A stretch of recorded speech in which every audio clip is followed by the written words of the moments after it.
सीतापुर नाम के एक गांव में घनश्याम अपने पूरे परिवार के साथ हंसी खुशी रहता था। अरे भाई 7 बज रहे हैं, तुम सब कब उठोगे? शादी वाले घर में इतना काम पड़ा है और इन कुंभकर्ण के रिश्तेदारों को सोने की पड़ी है। अरे सासू जी, काहे चिल्ला रही हो? हमारे साले की शादी है, हम सब कर देंगे। अरे तुम अपना ही कर लो पहले। शादी से 2 महीने पहले ही यहाँ आए हो मुफ्त की रोटियां तोड़ने और काम बढ़ाने। दरअसल सुकेश बहुत ही कामचोर था। वो काम पर कम जबकि अपने ससुराल ज्यादा आया करता था। ससुराल वालों के ताने सुन सुनकर अब सुकेश ढीठ बन गया था और कोमल भी इसी की तरफदारी करती थी। गुड मॉर्निंग मम्मी, चाय कहाँ है मेरी? काहे की गुड मॉर्निंग? और चाय कौन बनाएगा? तेरे बाप ने नौकर रखी हैं क्या? चुपचाप किचन में जा और सबके लिए चाय बना।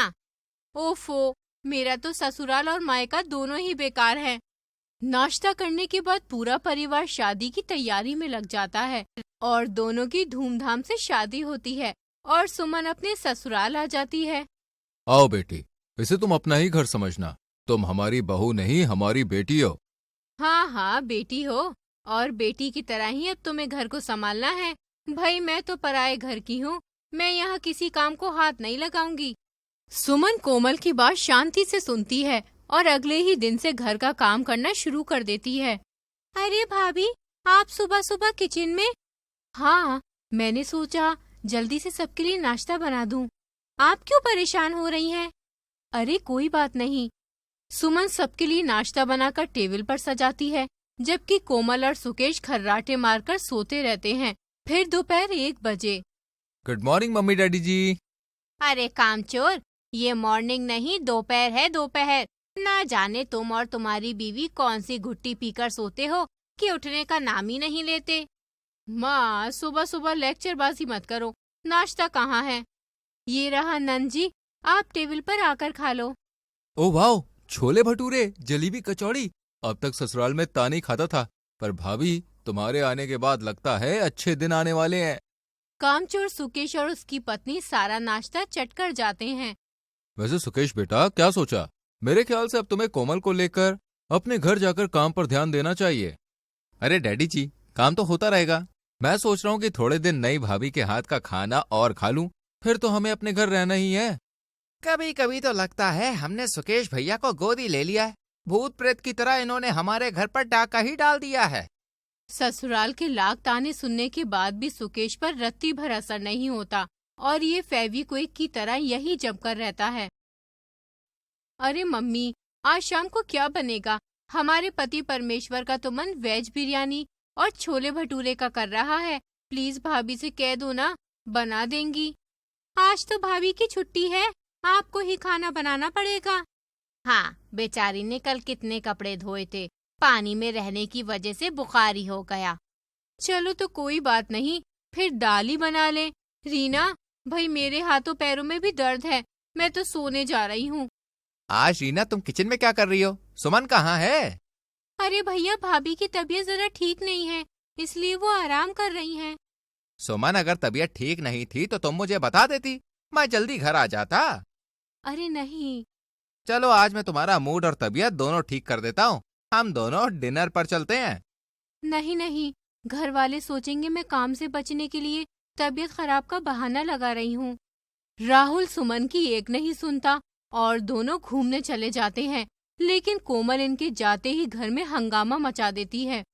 देख लिया मम्मी, जोरू के गुलाम को, कैसे फटफटिया पर बीवी को लेकर बाहर चला गया। घर में बहनें भी हैं, दामाद भी है, ये नहीं कि उन्हें भी ले जाता।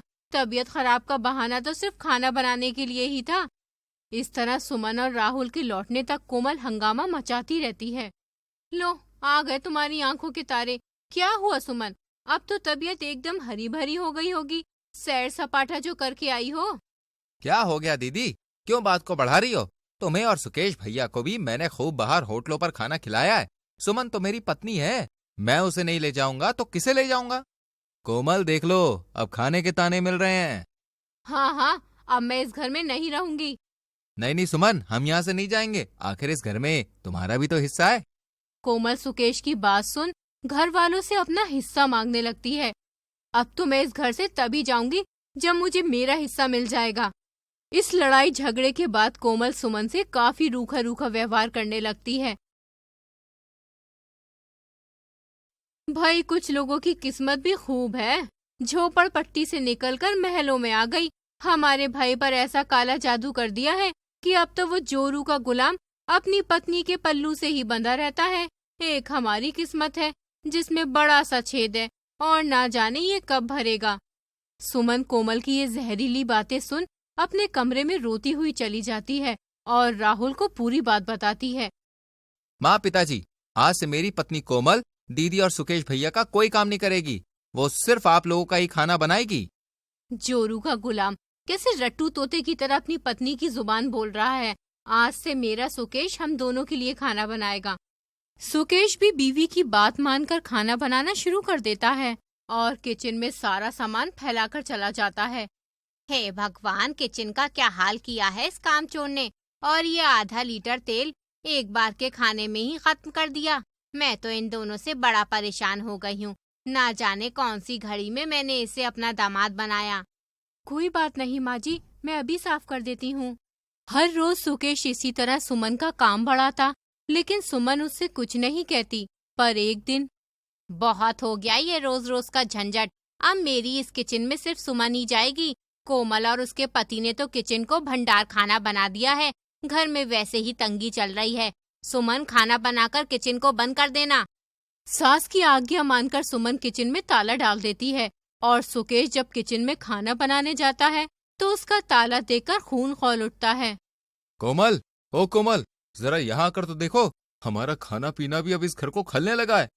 हे भगवान, कहीं ये मेरे सौतेले माँ बाप तो नहीं। सगी बेटी के साथ ऐसा बर्ताव। अब तो मुझे अपना हिस्सा 2 दिन के अंदर चाहिए। अगर ऐसा नहीं हुआ तो फिर आप कोमल का असली रूप देखना, सबको जेल में बंद करवा दूंगी। घनश्याम और मीना देवी अपने घर की बदनामी से बहुत ज्यादा डरते हैं, इसलिए वो कोमल को जल्द से जल्द उसका हिस्सा देकर यहाँ से भगाने का फैसला करते हैं। हाँ, आपकी जो प्रॉपर्टी थी उसे बेचकर ही मैंने शादी की थी और बिजनेस स्टार्ट कर दिया, लेकिन अब बिजनेस में कोई भी मुनाफा नहीं है। मैं कहाँ से दीदी को हिस्सा दूँ? आप परेशान मत हो, मेरा जेवर बेचकर उन्हें उनका हिस्सा दे दो। फिलहाल इस घर की इज्जत जरूरी है। बहू की ये बात सुन सास ससुर दोनों की आंखें नम हो जाती हैं। एक तुम हो जो पराये घर के होने के बाद भी इस घर को अपना घर मानती हो, एक वो है कोमल जो अपने घर को भी परायों की तरह देखती है। सुमन की बात सुनकर कोमल फूट फूट कर रोने लगती है। मैंने आप लोगों को कितना परेशान किया, लेकिन आज आप ही मेरी ताकत बनकर मेरे साथ खड़े हैं। भाभी, मुझे माफ कर दो। अब ना तो मुझे हिस्सा चाहिए और ना ही ये दुश्मनी। सुमन कोमल को माफ कर और सब खुशी खुशी रहने लगते हैं। तो दोस्तों, ये कहानी हमें सिखाती है कि परिवार से बड़ी कोई ताकत नहीं होती। अगर परिवार साथ है तो आप हर मुश्किल को पार कर लेंगे। तो आज के लिए इतना ही। वीडियो को लाइक और चैनल को सब्सक्राइब करें।